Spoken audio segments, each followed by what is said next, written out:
Muchas gracias, José Mari. Bueno, ahora es el turno es el momento del debate y bueno, pues creo que se han lanzado muchas cosas que creo que pueden dar para discutir, para debatir, para muy sugerentes y bueno, pues tenéis la palabra.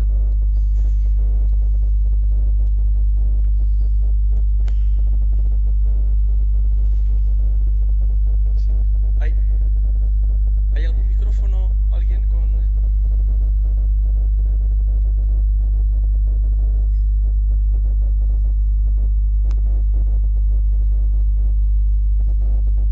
No hay.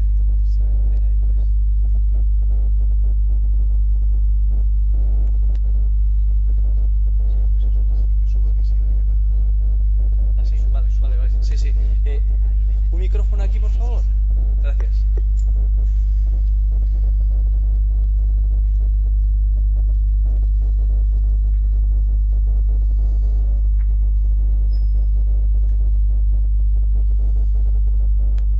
Sí. Ante todo, felicitar la mesa. Me ha gustado y me ha enseñado cosas. Yo quería, no obstante, hacer algunas preguntas cortitas, pero es para varios miembros de la mesa. Soy médico de familia, trabajo en un centro de salud de Valencia. No digo lo de Valencia porque posiblemente no sean todos los sitios igual. Allí tenemos unos problemas, o sea, las preguntas van orientadas a problemas que yo me encuentro como médico de familia en relación a la salud mental. Entonces, por una parte, yo tengo problemas allí en la medida que no puedo derivar directamente al psicólogo. Es una cuestión, como veis el tema. Debe un médico de familia, cuando tiene claras las indicaciones, y hay indicación para ello, claro, derivar o no directamente al psicólogo, cuál es el papel del psiquiatra en medio, qué es lo que hay ahí, o sea, aunque sea del psicólogo, aunque el paciente se niegue en muchos casos a decir, no, usted no me mande al psiquiatra, que yo no estoy loco, yo por la creencia, por la percepción suya, quiero el psicólogo, coincide con mi opinión, pero no puedo hacerlo. Eso sería una primera. Otra cuestión sería el tema de, yo creo que es una denominación general, ¿no?, de la patología dual, ¿no?, del paciente psiquiátrico que además consume drogas, ¿no? Es el ejemplo de la falta de coordinación. Estos pacientes que están en la consulta, que yo he asistido a discusiones de que es primero el huevo o la gallina, ¿verdad?, si consumen drogas porque tienen problemas mentales o al revés, te encuentras con que realmente son personas, pues que sí, ahí hay unas unidades específicas de atención de personas que necesariamente no son psiquiatras, pero bueno, los manejan porque ahí el papel del psiquiatra es: no veo a un paciente si toma drogas. Primero que se desintoxique y entonces veré si lo puedo atender. Con lo cual, mientras tanto, está el médico de familia sufriendo esa situación de sentirse incapaz de poder ayudar a estas personas. Y en tercer lugar, claro, nosotros somos médicos de familia, ¿no? Presumimos de ello y hemos encontrado y entendemos qué papel juega la familia como recurso ante los problemas de salud y generador de enfermedad, ¿verdad? Pues resulta que mis psiquiatras esa concepción no la tienen. Me explico. En Valencia, mi equipo somos 6 médicos.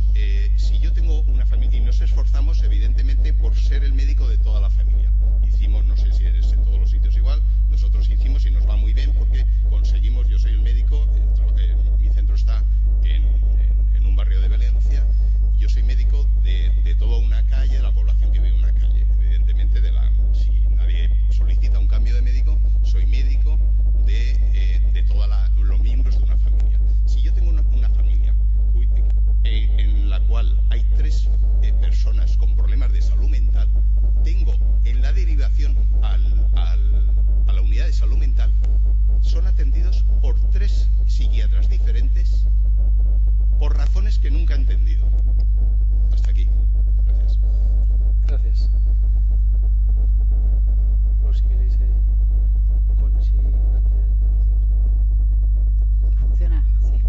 Bueno, voy a empezar por la primera pregunta. Yo me imagino que los recursos son completamente diferentes dependiendo de las zonas, pero ese mismo problema que planteas yo lo he visto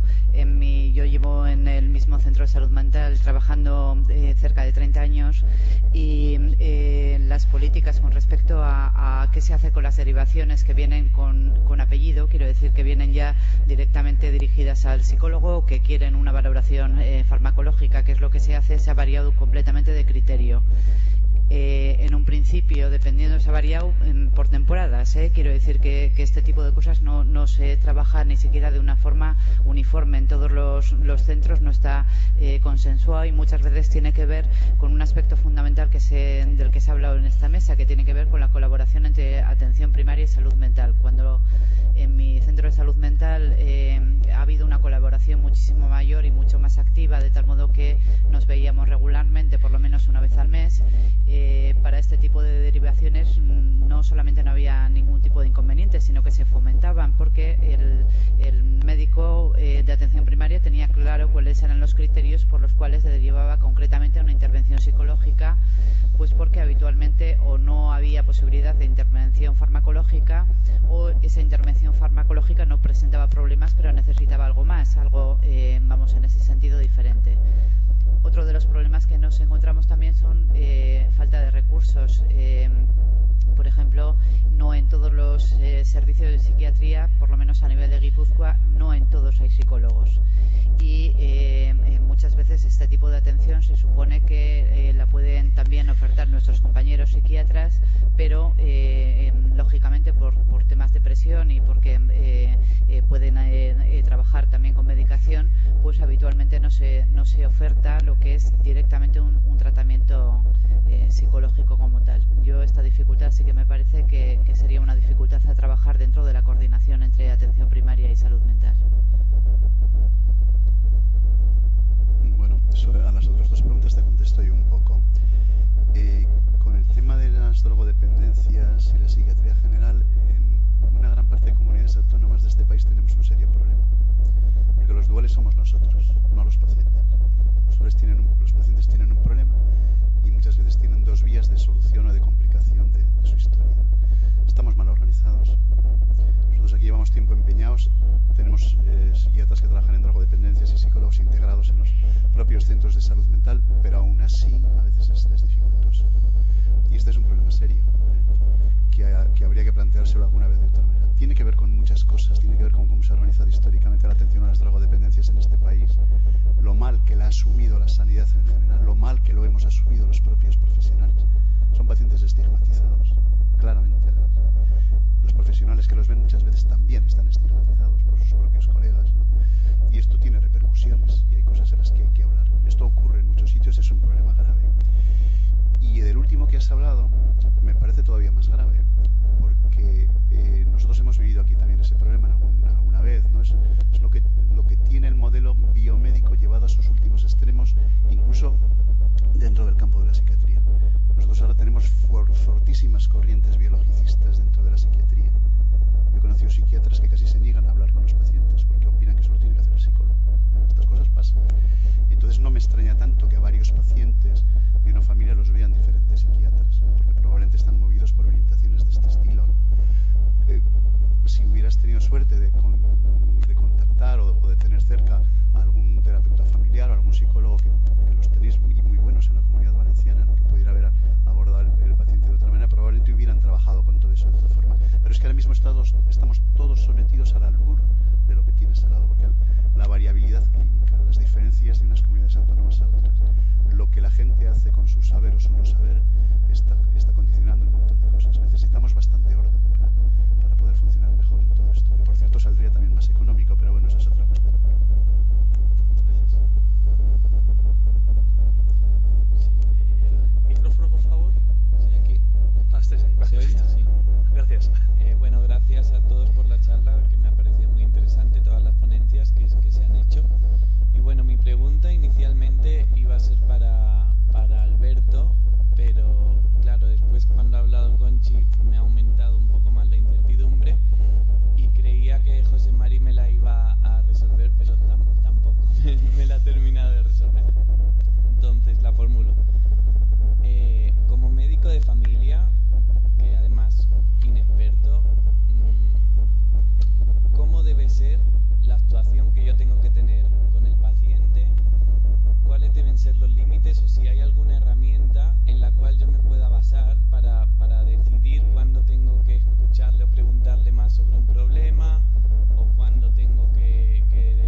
pregunta, si la entendí bien, es hasta cuánto tienes que involucrarte o con cuánto tienes que preguntar, cuánto tienes que...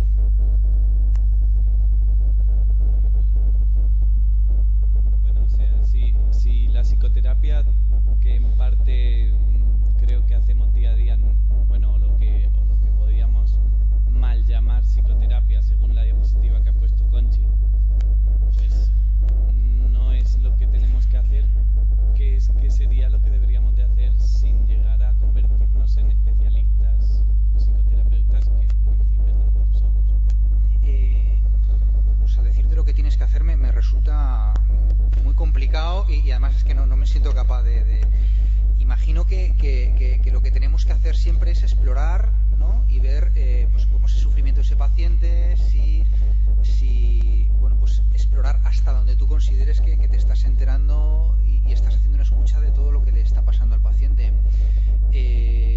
Si te refieres luego a cuánto tienes que intervenir, pues tienes que intervenir en la medida en que tú creas que tu intervención va a beneficiar y no va a dañar al paciente. ¿Y cómo sabes si esto va a suceder? Pues bueno, pues de alguna manera cuestionándote de forma crítica lo que estás haciendo y lo que decíamos, ¿no? Poder autoobservarte para saber si estás interviniendo pues por historias personales de que te da mucha pena, de que siempre tienes que resolver las situaciones de los demás, de no cuántos de tus factores personales están en juego o cuánto estás libre de esto y puedes estar pendiente de tu paciente y crees que tu intervención está sirviéndole para entenderse mejor a sí mismo, para afrontar sus problemas. Creo que no te estoy ayudando a nada, pero es que no. Yo quizás os puedo aportar alguna idea, porque muchas veces me toca hacer este papel. Os voy a poner, por ejemplo, un ejemplo cotidiano. Os comentaba antes con respecto a los duelos, que decía también Alberto. Muchas veces llega un paciente que está derivado pues porque está en un proceso de duelo intenso, porque ha fallecido un familiar con el que tenía una vinculación importante, ¿no? ¿Qué es lo que hago yo en consulta? Y lo que hago en consulta no tiene que ver con psicoterapia. Lo primero que hago es vamos a escuchar al paciente con respecto fundamentalmente basándome en cuál es una respuesta normal a un duelo. Una respuesta normal a un duelo implica que hay emociones alteradas que tienen que ver con la pena, con la culpa, con la rabia y este tipo de emociones tienen que aparecer en el discurso del paciente, porque muchas veces, por ejemplo, un duelo patológico suele tener que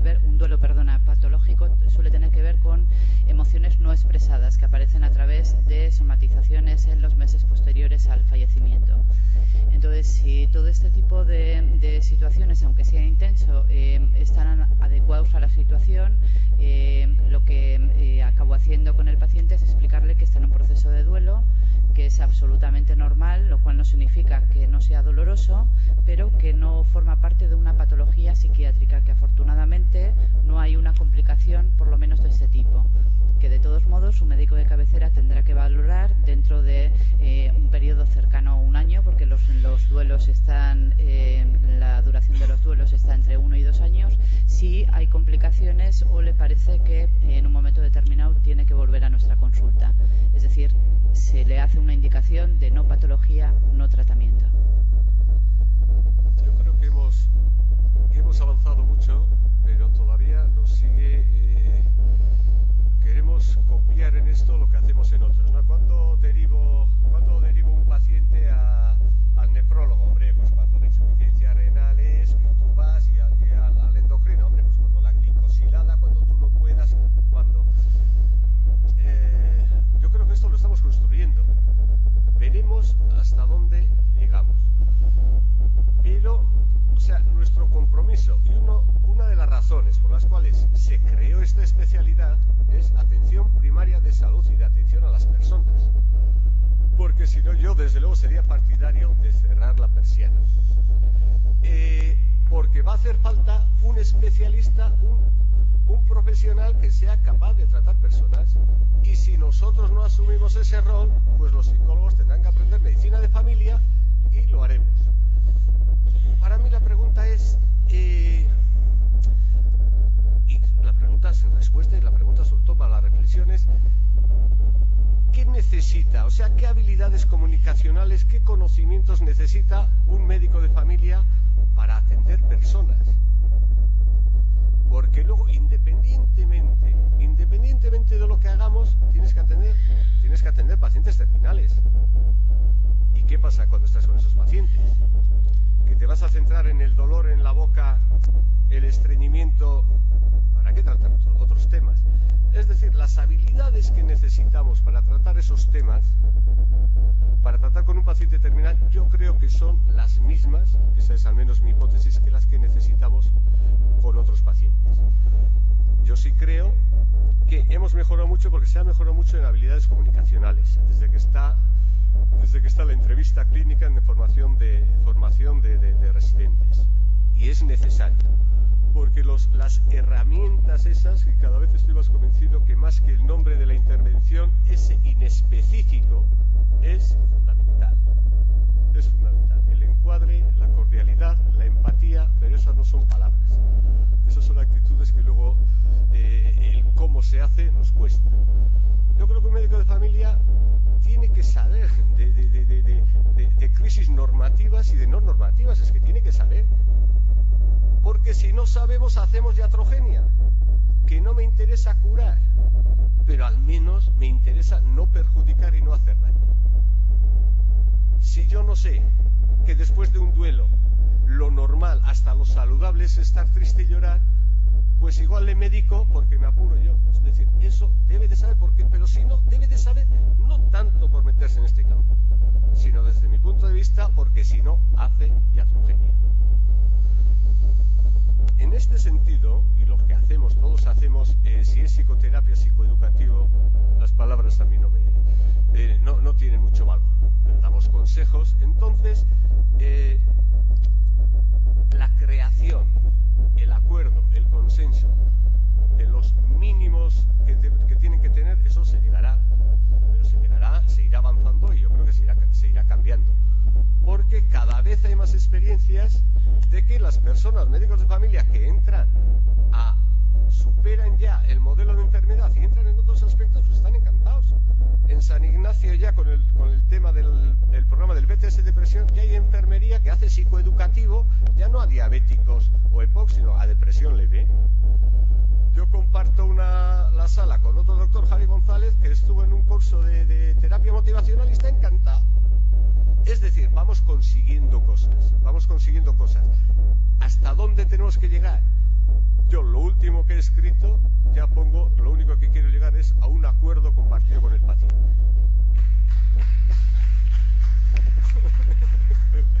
Gracias, Juanjo, es amigo, ¿eh? Sí. Sí, pero un segundito más para terminar. Y el acuerdo compartido con el paciente va a llevar a que vayamos al psicólogo, al psiquiatra o donde quieras.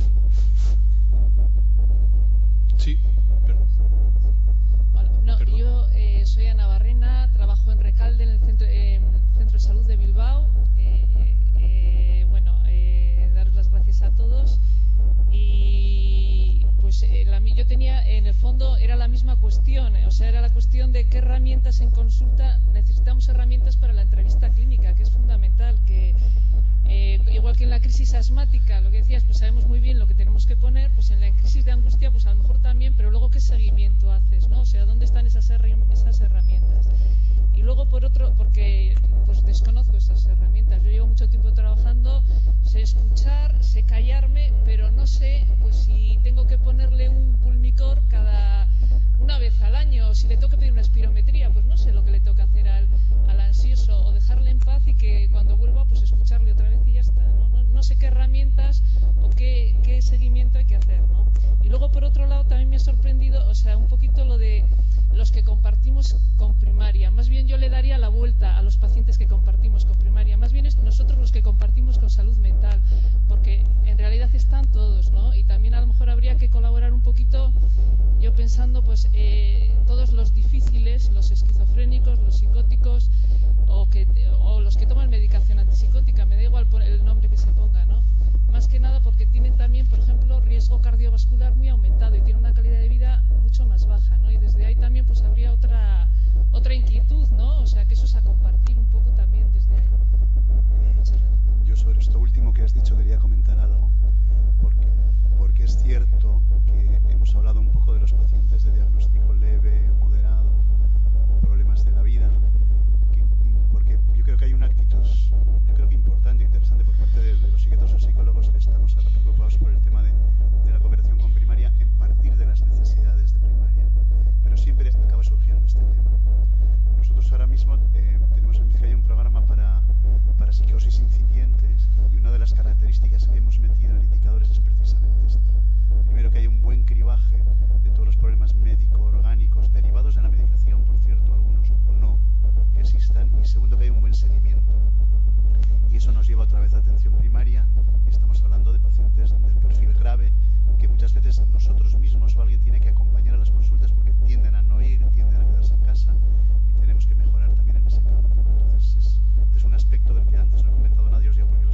simplemente comentaros una pequeña experiencia que hemos tenido en los últimos 3 meses que creo que ha sido interesantísima.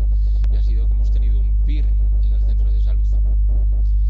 Y de verdad ha supuesto un cambio importantísimo, tanto para el psicólogo, porque ha tenido un contacto directo con primaria, como para nosotros, que hemos tenido un psicólogo al ladito nuestro, ¿eh?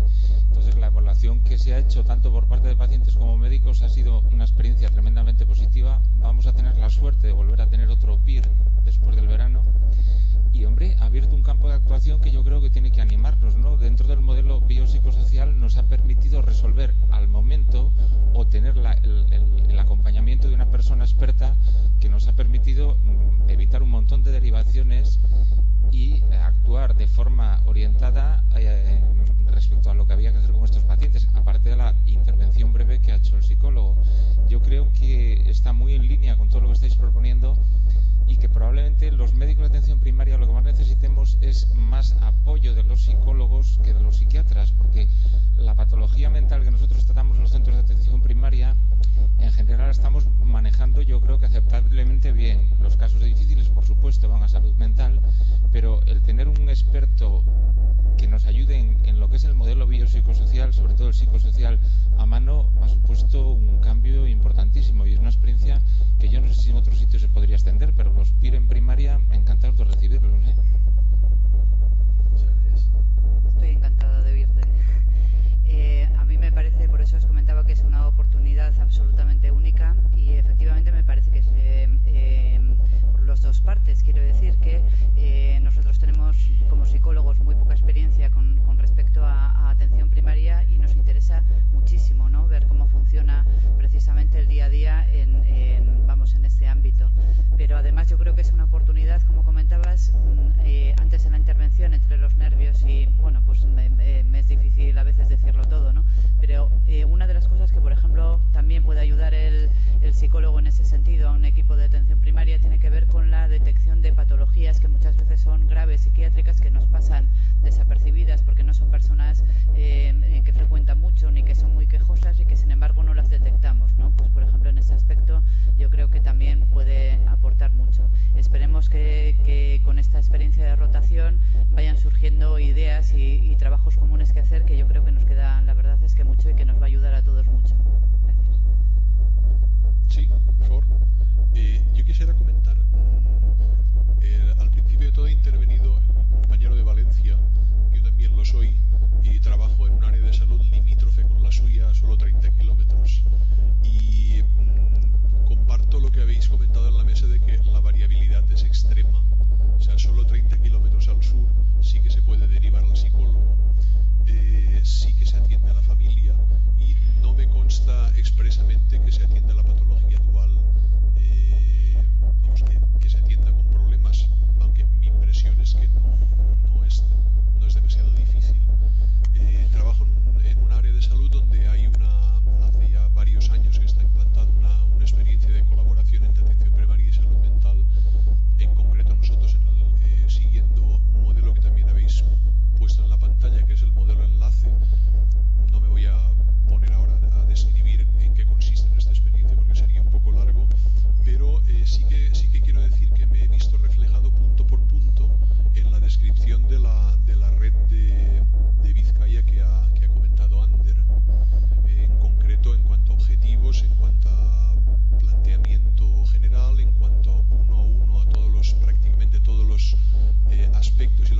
que tengo la palabra, quería comentar del otro compañero que ha dicho ahí algo respecto a los PIRES, que a mí sí me parece que es un aspecto muy importante, pero no sé si estoy tan contento como Conchi, lo diré. Nosotros ahora mismo estamos ensayando con PIRES, dentro del modelo de interconsulta, algún seguimiento de pacientes derivados de esa interconsulta para que no pasen por centros de salud mental o se atiendan en grupos en atención primaria. Estamos ensayando en horario de tarde, por cierto, en algunos lugares. Y estamos aprovechando la experiencia PIR precisamente para ver si podemos potenciar o desarrollar más estos aspectos. También creo, y esto es la parte por la que quizá no estoy tan contento, que los psicólogos deben incorporarse plenamente a estos programas. El problema es que al menos en Vizcaya no tenemos gente suficientemente o con ganas o capacitada o impulsada en este momento para responder a las necesidades que tenemos. No quiere decir que no tengamos psicólogos, pero que estamos muy por debajo de lo que sería necesario en este campo, ¿no? Y sin embargo es absolutamente importante impulsarlo. Entonces aquí tenemos un trabajo de futuro. Yo creo que probablemente tanto más que los psiquiatras, los psicólogos tienen bastante por venir en este ámbito. Pero bueno, no me quiero extender más. Hola, soy Mariana Bimboni, médico de familia, y bueno, quería hacer un poco de reflexión. Yo en la consulta realmente me encuentro acorralada con los pacientes que tienen mala calidad de vida, pero que no son enfermos, ¿no? Que no tengo psicólogos donde derivar este tipo de pacientes que no son graves ni nada, sino que llevan ya frustración en su vida diaria, y pensar por qué esta frustración, ¿no? Que quizás en la vida que llevamos los objetivos de calidad de vida están muy altos y generan más frustración, que quizás habría que hablar de eso y evitar la medicalización, no sé.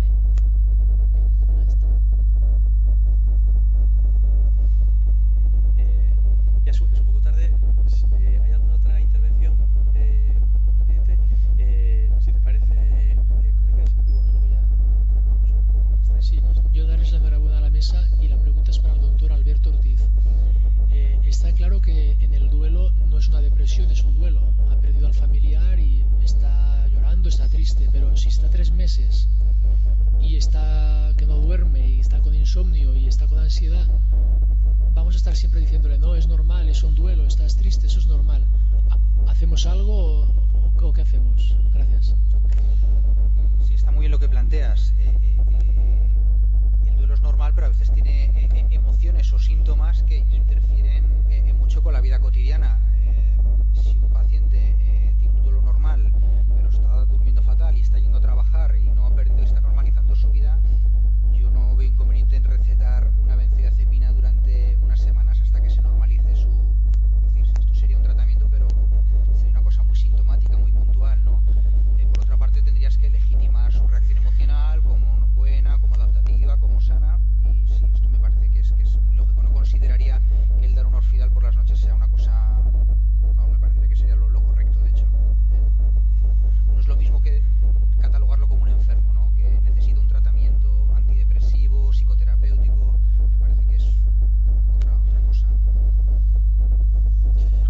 Bueno, ya un poco para terminar, yo creo que a modo de intento de resumen, yo creo que de todo lo que se ha planteado aquí, me voy a algunas de las imágenes que se han visto de manera repetida, de gente subiendo montañas y andando, ¿no? Yo creo que este es un encuentro en el que creo que nos ha servido para, al menos a mí, para aprender mucho, pero también para irme con bastantes tareas pendientes, porque me da la sensación, a través un poco de las intervenciones, que tenemos que enseñarnos mucho unos a otros, es decir, que hay que aprender, me da la sensación de que tenemos que aprender para intervenir bien, pero también para no intervenir bien. El no intervenir, tal y como al final planteabas, no es algo sencillo. Creo que hay que aprender a no intervenir, que para esa no intervención hace falta, y para esa intervención hace falta el medicamento, y hace falta la palabra, y hace falta lo que nos puede enseñar pues la gente que sabe de psicoterapia y de